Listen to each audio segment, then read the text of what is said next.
Okay, everyone. The first 3 episodes of She-Hulk Attorney at Law has already dropped on Disney Plus, and I must say I am intrigued. I look forward to seeing where they go with this, because so far this is a refreshing breath of air for how tense the MCU has been getting lately.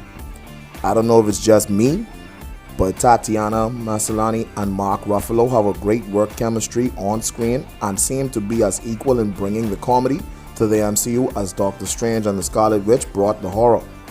It's ironic that, as she says it, Jennifer proves one shot that she has exceptional control over her powers, even more so than Bruce. Stated by Bruce himself, her body synthesizes and absorbs gamma radiation way more efficiently than his does. That was definitely hilarious to see Bruce get jealous over the fact that Jen has no other ego to battle with for control over her body.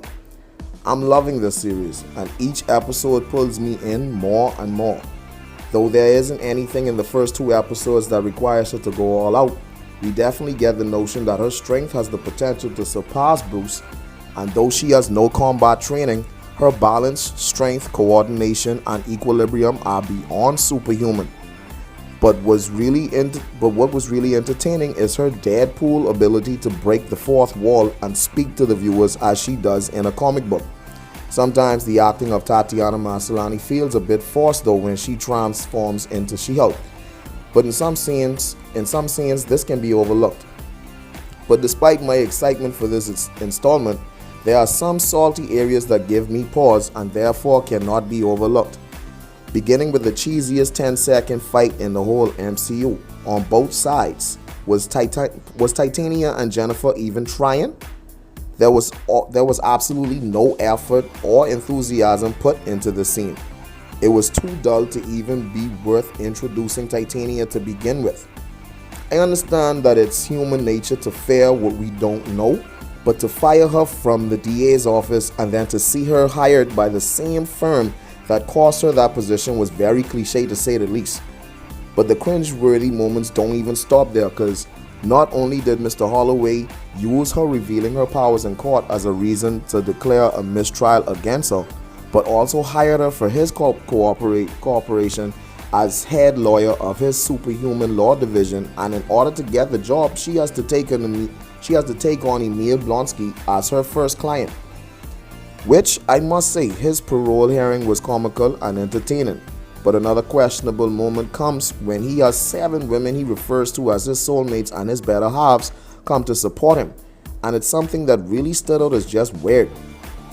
As is the fact that Abomination has control over himself now and can transform at will.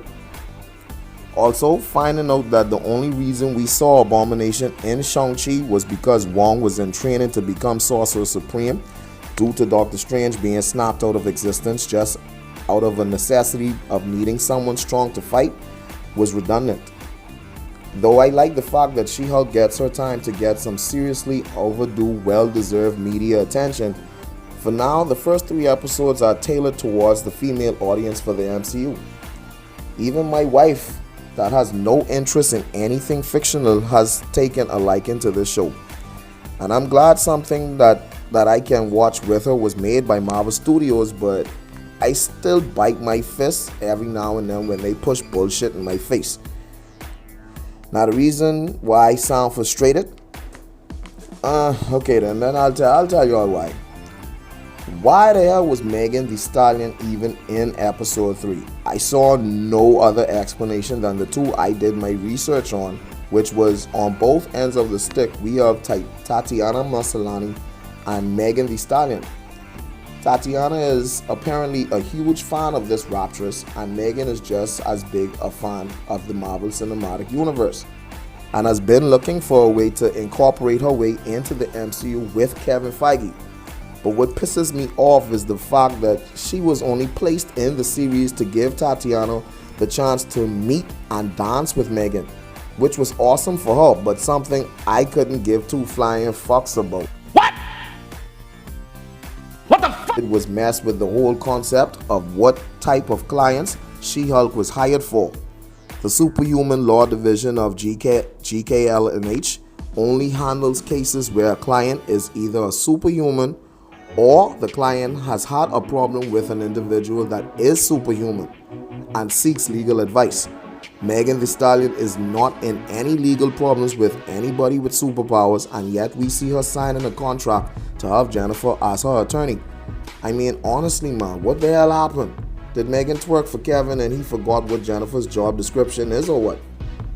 But I digress.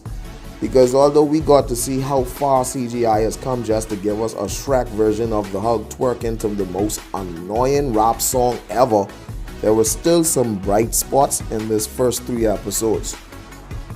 But as fan service to me, they introduced Josh Segarra as Augustus Pug Police, as one of the attorneys at GKLNH. His take in the Arrowverse for DC as Prometheus was awesome, and his storyline in Arrow made me respect his acting skills. I'm hoping he gets to do more in the MCU and that they find a way to give him powers, because he made a very great antagonist in Arrow, and his training for his fight scenes with Stephen Amell in season 5 was legendary. And for anyone not familiar with the series I'm referring to, then it's a must that you check out Arrow on the CW network or any online platform streaming service available to you. And as an added bonus, we get another cameo coming up with the man without fear, Daredevil. Now, it's not clear yet as to why he shows up in She-Hulk, but based on his appearance in Spider-Man No Way Home as Peter's lawyer, it's no wonder he would show up in a TV series where superhuman legal laws are now being implemented, and only gets the fans more hyped for his solo series, Daredevil Born Again. But the last thing I have to address is the bullshit version of the Wrecking Crew. Like, honestly, was this a joke, bruh? Where the hell did they come from? What was their reason for attacking She-Hulk? Where did they get those lame-ass equipments to fight her? And who is their boss? In the comics, the Wrecking Crew are way more powerful than their MCU counterparts, so I'm hoping that the first time seeing such a weak iteration of them was just a fluke. But for now, we're only in the first 3 episodes of the series, and there is still potential for the show to get better within the next 6 episodes. But please, Kevin Feige, please, we love that you gave Princess Fiona a law degree and the ability to change back and forth between her human form and her her She-Hulk form. Excuse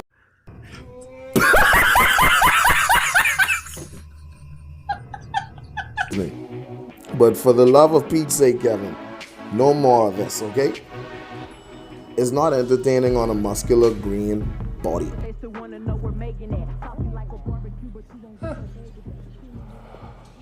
Almost tasted that. Num num num num, eat it up. Go play okay, 3, 2, 1. You know I'm the hottest. You ain't never gotta heat me up. Oh, you are way more fun than my last lawyer.